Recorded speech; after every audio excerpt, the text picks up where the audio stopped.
No. Bueno, vamos a dar continuidad a la jornada de la Cumbre de AESS Internacional. Esta mañana estuvimos hablando sobre dos grandes propuestas apoyadas por el capítulo de aeroespacial de Estados Unidos, y ahora pasamos a un par de conferencias. Esta va a ser dictada por el doctor Mark Davis y se titula DSTI System Engineering Tutorial. Entonces, bueno, espero que sea de su agrado y le doy el paso al ponente. Welcome everybody, back for the second half. I'm going to talk about systems engineering, specifically about the distributed sensing technology and education initiative that we have.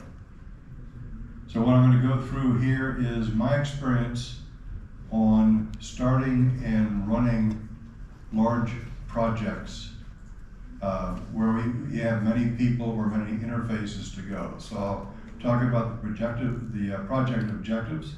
We saw that this morning for Calca and Cusco's activity. Talk a little bit about what we've seen out of the proposals in the student branch chapter background. We've seen that this morning already, so don't have to go into that very much. And then I'll go through and talk about program planning and evaluation tools, which I've asked both of the student branch chapters to put together. We'll talk about a scenario.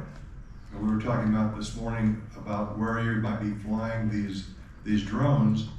And what I'm going to do is give you an example, and this will be over an area where I live.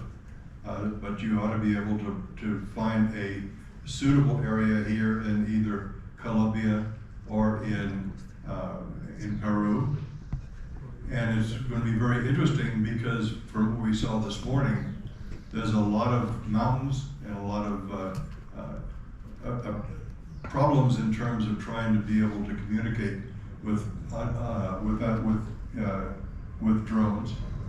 Then I'll talk about the sensor characteristic or the sensor characteristics, and I've gone through and looked at radio frequency, looked at electro-optical, and looked at the communications, and be able to show you what you need to be thinking about in terms of making the project analysis of what are the critical figures of merit and how does it operate when you're operating in that particular area.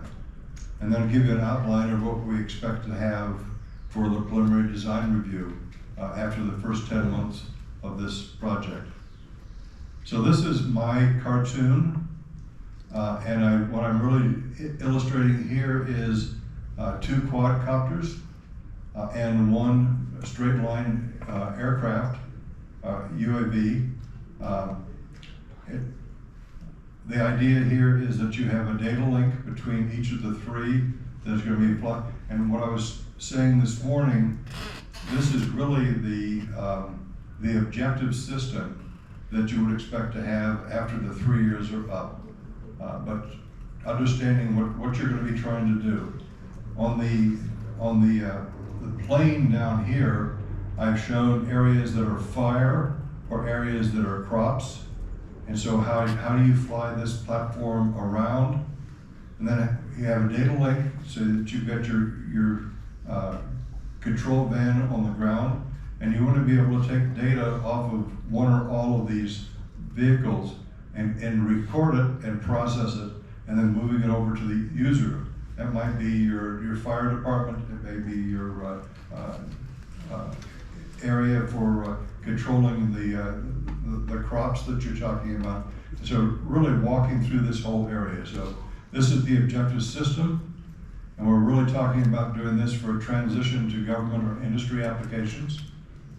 We're looking at individual drones. What's going to be on the individual drones in terms of onboard sensors, navigation, and data link to the ground control van.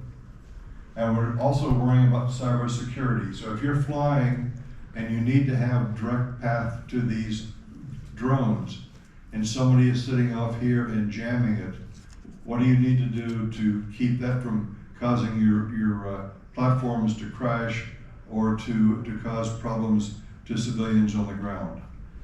And then the fourth one is going to be the ground sensor processing techniques. So how do you get the data to the ground, what kind of processing that you do, and how do you use that for multi-sensor fusion, because you might be able to see one from one aspect angle, you'll want to see it from another aspect angle so you can discriminate. And this is particularly of interest in terms of characterizing crops and land mass where you have to worry about the look angles that you have for being able to characteristic the project. So the student branch, we've got the student branch chapter, 2 of them. We have the branch advisors here. They're going to give us the academic focus on project mentoring, and also trying to determine where, either from IEEE, AESS, or from other universities, can bring more science in to help your projects. We've got an overview of the summary of the key student branch participants. I will continue to work with that as we go forward. And as we were saying this morning, we really want to attract them, your top students, to come in and become members of the Aerospace Electronic Systems Society. We want to collaborate within the section for the awareness of this project. And as I mentioned this morning, other student branch chapters with complementary interests you should be able to work with them in your quarterly reviews. We want interaction with the university faculty for applicable technology courses that they may have, and see what we can do in terms of giving them new capabilities during this 3-year program. And we're looking for section leadership and outreach to local government and industry awareness. So what we're going to be finding is, it's interesting that you have mentioned this in the 2 talks this morning, but I have found in all the advanced projects that I've run that you have to start marketing to the customer long before you're ready to start flying, so that they're interested in what's going to be done. So really now is going, so that's the front end and the objectives. What you really want to do right now is, how do you plan tools in terms of schedule and resources. We've asked actually for all 4 of our student branch chapters, 2 in Region 9 and 2 in Region 10, to give us your work breakdown structure and a master schedule. I'm going to show you a way of building a master schedule that will allow you to manage the product. You will learn a lot from that in terms of getting prepared to find a job after you finish your undergraduate or your graduate degree. That you can see that I have run a project when I was at the university. Technique that I've used for many years is defining the technical performance management plan. I'll tell you what goes into a technical performance management plan. And as we were talking this morning, you really need to understand risk. And so I give you the tools that we've used in the United States for doing a risk management matrix, so that you can evaluate what is probably going to cause a problem in terms of schedule or cost in terms of trying to satisfy the customer. And you'll notice on these outlines, the ones that are in dark blue are what I'm going to show on the next few view graphs, and the other one show you the areas that we're going forward. So each project has to have a master schedule, and that master schedule should provide analysis of risks in executing the project tasks in terms of times and resources. The work breakdown structure illustrates the resources for people and tasks. And we saw 2 work breakdown structures this morning. It's a hierarchical look at the system, broken down in terms of each of the major tasks to design, build, and test. And each subtask has technical characteristics. And what the student branch chapters need to do in your first few months of the project is to define the physical, technical, and the controls/communications that you need for each of the blocks that you're working on. There are two types of master schedules. Typically, you'll see a master schedule that is just a timeline of maybe a half a dozen or a dozen paths. That's called a Gantt chart. It will give you an overview of what you're planning on doing. But the other one is a project evaluation and review technique, or PERT, which our government and our industry has always asked that for big projects, you start using a PERT analysis that gives you the interfaces between each of the tasks. And so it gives you, it's a free form. I'll show you the free form.